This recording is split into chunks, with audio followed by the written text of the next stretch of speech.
السلام عليكم ورحمة الله وبركاته. بسم الله الرحمن الرحيم، والصلاة والسلام على أشرف الخلق سيدنا محمد صلى الله عليه وسلم. ما شاء الله يا جماعة، احنا كنا بنتكلم عن الربة قبل كده ورشها إن كان بالخميرة أو بالإقراص أو بالكيماوي أو بالسوبر.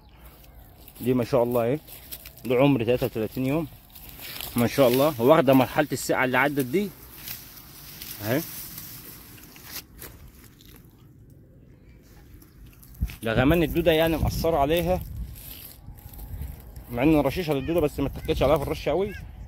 طول الجدل ما شاء الله اهو، اكتر من متر و30 سنتي، متر و40 سنتي اهو. وطريه مش ناشفه، يعني الربه تيجي لسه كمان، لسه شغاله، يعني لسه ما كسرتش ولا نامت اهي اهي. ما شاء الله اهو، ما شاء الله ما شاء الله،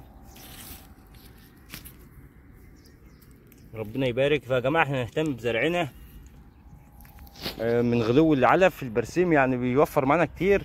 والبطنين الجايين دول نحاول نستفيد منهم في الرش بالبرسيم، نرش كويس عشان ينتج معانا دريس ينفعنا في ايه، في الصيف بامر الله. ما شاء الله اهو، ما شاء الله اهو.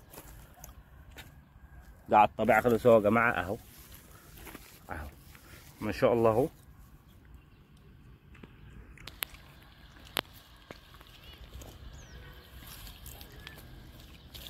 اهو كرسي تمام التمام اهو، لسه ده حش النهارده اهو. ما شاء الله، حاجه بسم الله ما شاء الله يعني. ربنا يبارك يا رب. والسلام عليكم ورحمه الله وبركاته.